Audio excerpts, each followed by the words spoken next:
The purpose is to enlighten the population, which seems to put cardio way above weight training. I want to bring y'all back to the light so you can understand what's really going on and how you can really have that long-term success. So we'll get into the ins and outs, the do's, the don'ts, the whys, the why nots, the misconceptions about weight training, everything you need to know so you can be more successful in your fat loss journey. Let's get it.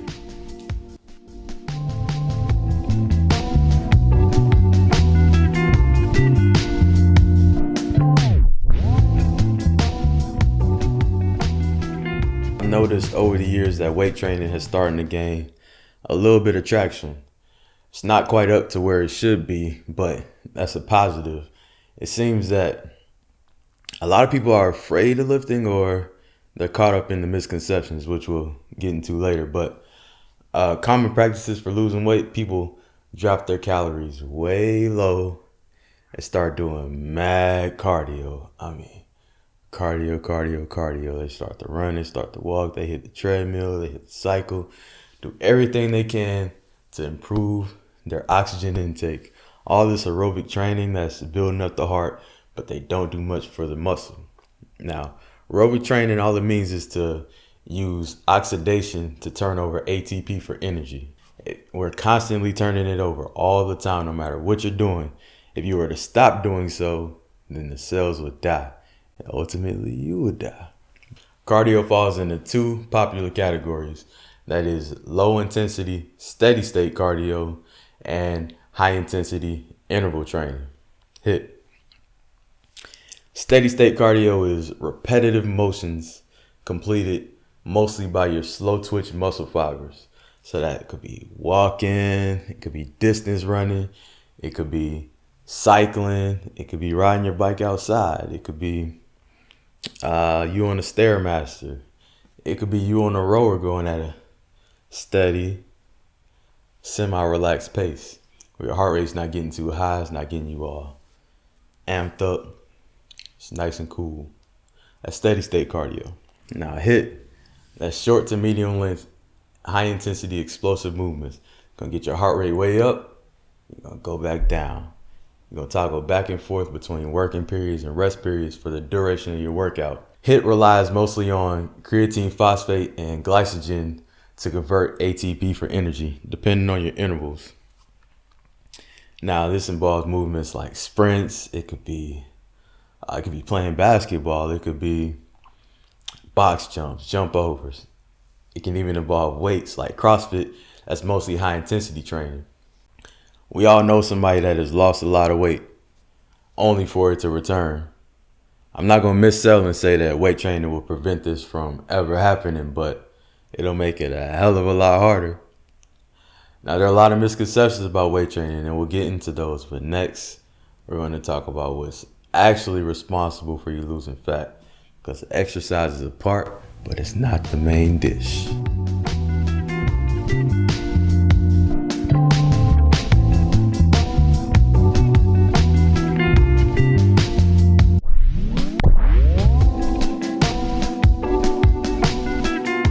Bodily composition changes are about energy balance.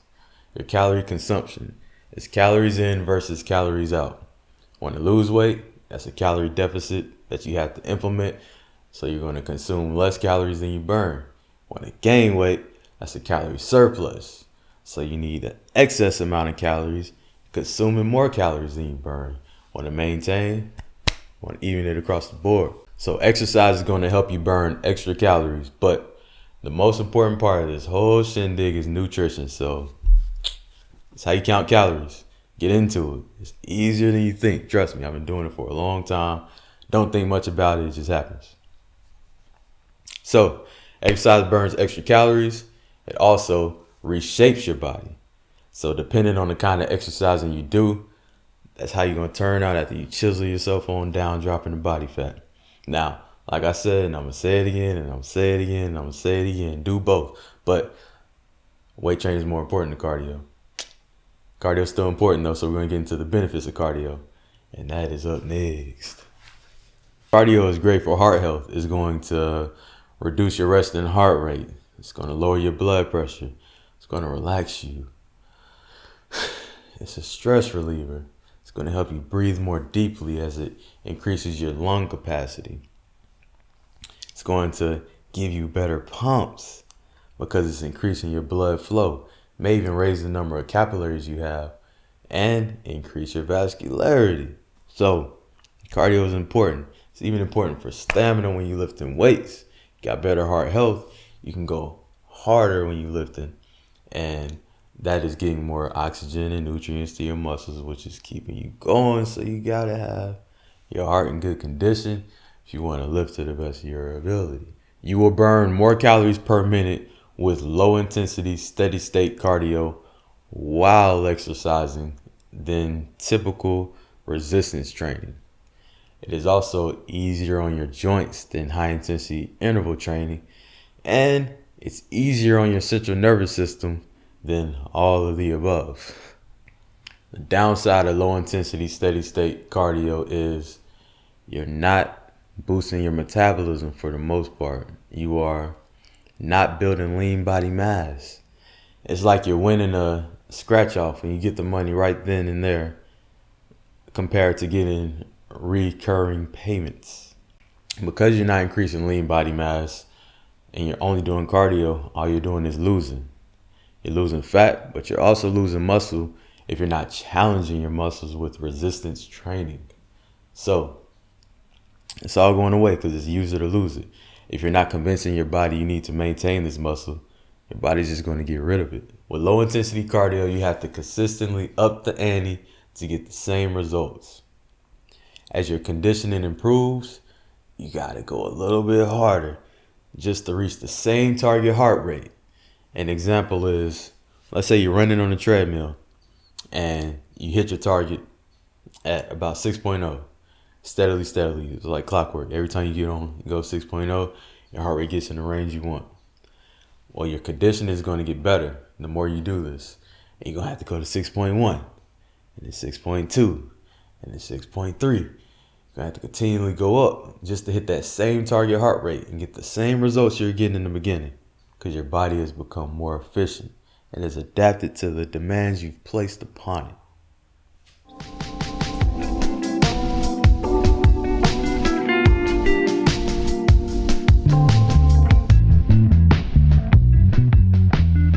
H.I.I.T. That's going to give you some bang for your buck. You're burning the most calories per minute. Even burning calories up to 2 days later because of EPOC.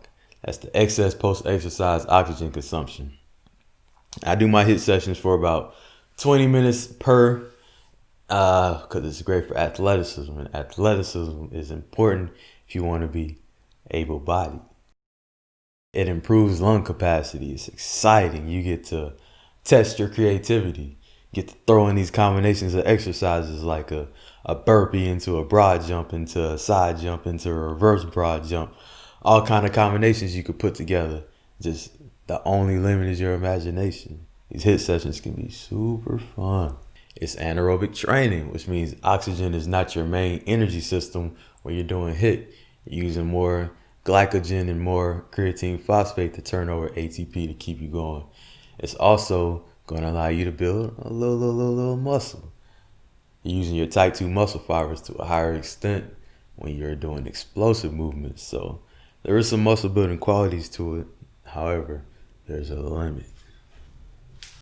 There's a cap on the progressive overload you can do when you're doing high intensity training, even if it involves resistance. You're going intensely. The very definition of intense, which means all out. You're not focused on any kind of time or tension, no form. Just explosively moving through the exercises, trying to go as hard as possible. It requires a longer recovery period than low intensity cardio. So this could lead you down the road to overtraining, especially when you consider the amount of resistance training you're doing. The amount of workouts or workout lengths or actual intensity you hit and when you'll hit overtraining depends on many factors like your age, your fitness level, your caloric intake. What are those calories looking like what are your macros? All kind of factors come into play, so it's different person to person, but that's something you want to consider when you decide on how much lifting and how much high intensity cardio you do. Me personally, At the moment, I do only high intensity cardio along with my weight training, but I'm able to manage. High intensity training is harder on your central nervous system, which could possibly take a little bit away from your weight training because you are using up some of your glycogen, and the recovery periods are going to be added to the recovery you have to do with your resistance training already. If your heart rate is too high for too long, you will catabolize some muscle. So you want your work periods to be 90 seconds or less, and your rest periods to match that, maybe even a little more, to ensure that your heart rate goes down a little bit before you jump it back up. It's the ebb and flow, the yin and yang, the back and forth. And also, keep in mind, if you're in a calorie deficit, it's even more important to make sure you're getting that heart rate back down, or you're going to be breaking down some of that muscle. It seems like people tend to run from resistance training, at least when it comes to the masses. By resistance training, I mean anaerobic exercise with the strength and muscle building focus. You are like lifting weights. You could be lifting your body weight. That is a weight. That is resistance. You could be lifting dumbbells, could be cables, could be kettlebells, could be barbells, whatever it is. It could be water bottles. It's resistance training. You're going against the outside force, trying to convince your body it needs to adapt and build more strength and build more muscle. So, misconceptions. The first one I'm going to start with is a little disrespectful, but you know, it is what it is. People think that you start lifting weights, you're just going to automatically get big, or you're going to turn into this bulky person just like that. Yo, if this was the case, why would there be so many bodybuilders and such that use steroids? If it was that easy to get big, nobody would need to use steroids. If it was that simple, then almost every dude would be big because almost every dude wants to be big. It's not that simple. If you want to get big, it takes a concerted, consistent effort. It takes the proper nutrition, and you got to go after it again and again and again over time, and you'll get big if you want to get big. But you have to want to get big. It's not that simple. So just starting to hit the weights don't mean you're going to be big. You don't got to worry about that unless it's what you want. Many believe that if you start the weight train, you will lose flexibility. Not exactly the case. You lose flexibility just like if you weren't lifting weights. If you're not utilizing your flexibility, if you're not stretching, if you're not going through the dynamic motions your body is capable of, you will lose flexibility. Just like in any other case, it's no different with lifting. There's a belief that you have to lift weights for hours at a time in order to really make progress, which is a falsehood. You can get it in 30 minutes, some resistance training. The longer your nutrition matches your goal, you're going to make some progress. I don't spend hours in the gym. I lift for about 75 minutes. This is because if you go too long, you actually start to lose the benefits of weight training and go more into the detrimental side because you're releasing cortisol the entire time you're lifting. But the amount you release continues to rise until it reaches a point where it's less than beneficial to keep going. And it's better if you stop because then you're breaking down your muscles excessively and you start to lose progress rather than you break them down enough to rebuild and gain progress. And it's also bad for testosterone if you're going too long. So you want to be smart with your weight training and you don't have to stay in there forever to make progress. So that's super important, especially if you're natural. Now, people say that they don't want to build muscle, they want to tone, which is kind of a misconception about weight training because when you are toning, you are essentially building muscle, but you are also losing body fat, which is going to create the shape that you are referring to when you say tone. That is, if you're a woman who wants a shapely lower body, or a man that wants one, or you're a woman that wants a shapely upper body, or a man. Your toning is building muscle and it's losing body fat so you can create a shape. That's toning. It's like sculpting yourself. Because you're a sculpture.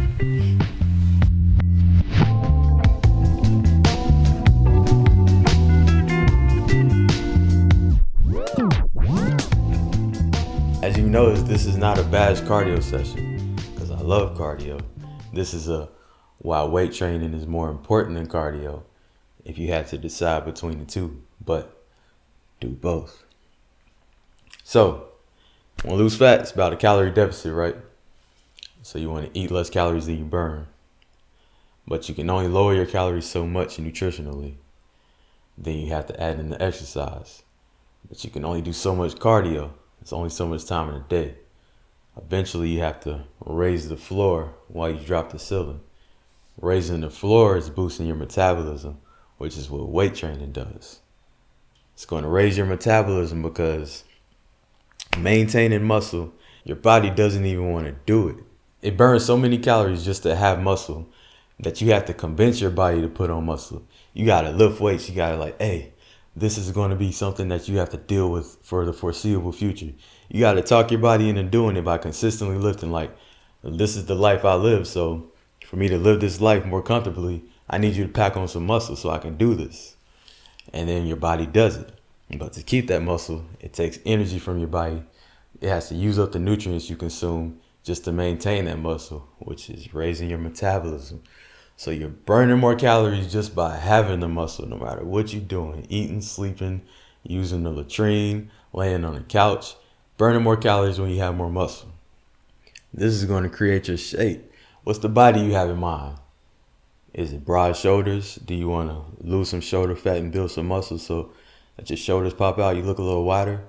Do you want to sculpt your chest? You want better pec muscles? Trying to lose stomach fat?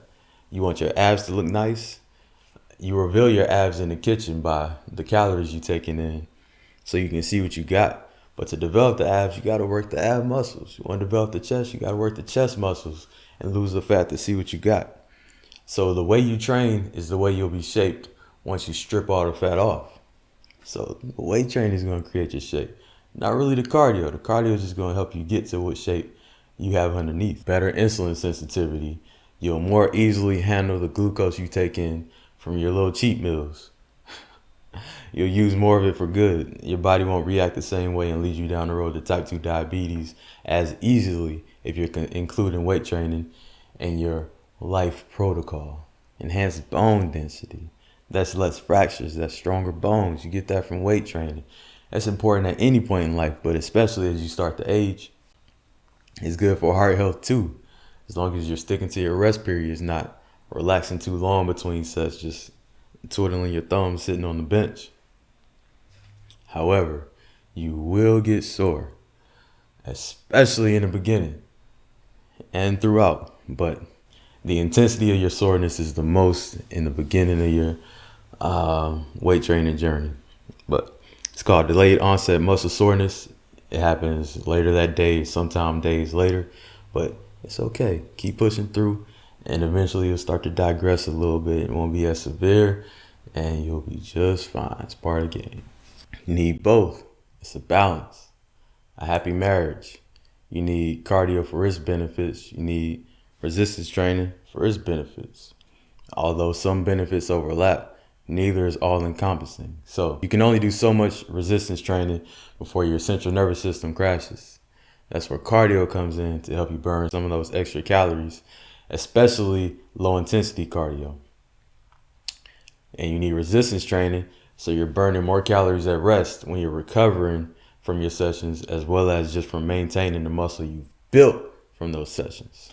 It's going to help you lose fat over time and keep fat from returning, or at least make it more difficult because you got that more muscle and you got the higher metabolism from having the more muscle. Now, you really want to avoid overtraining. That's a state where your ability to recover is not keeping up with your energy requirements.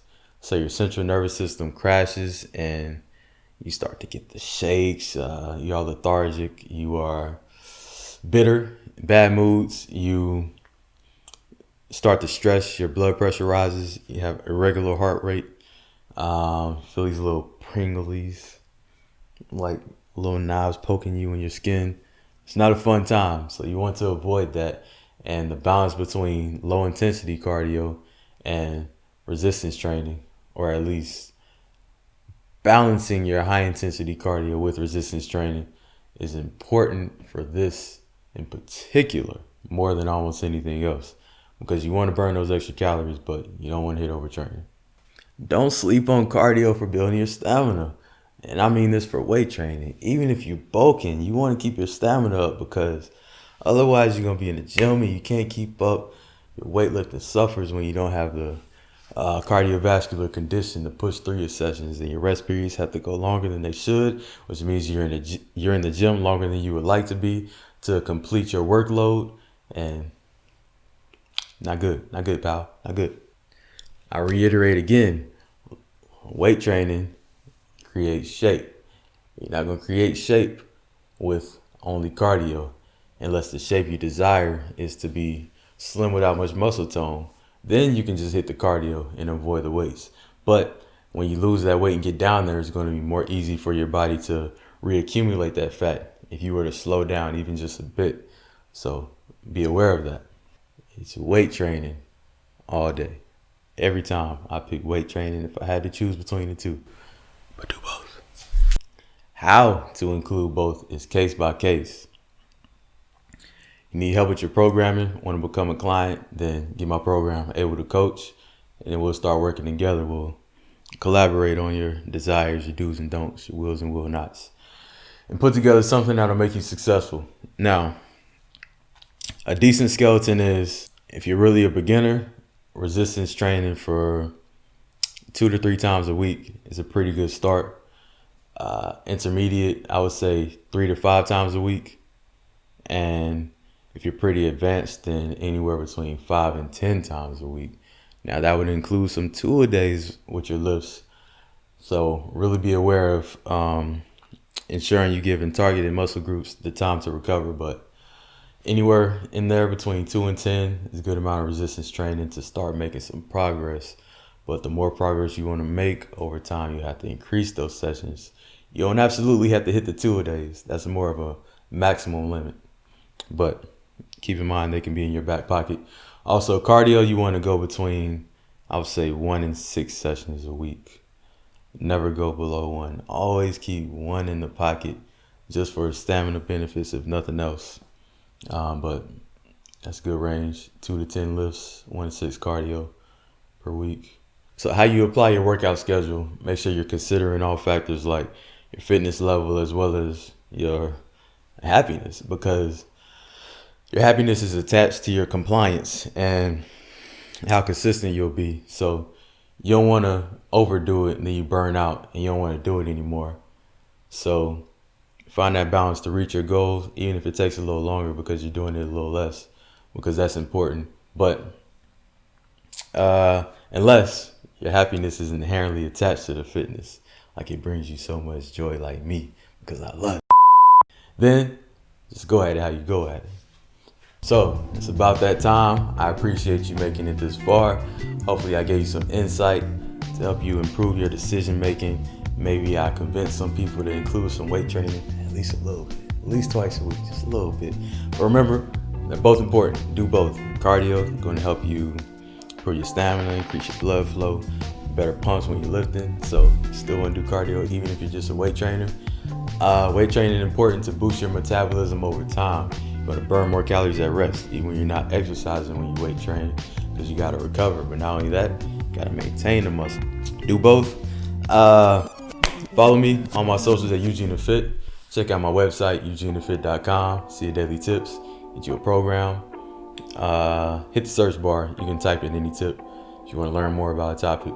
If there are topics I haven't covered, just shoot me a DM or email me, and I'll get right to it. And yeah, that's about it. I appreciate the view/listen once again. And like we always do at this time, put those muscles to use and be great.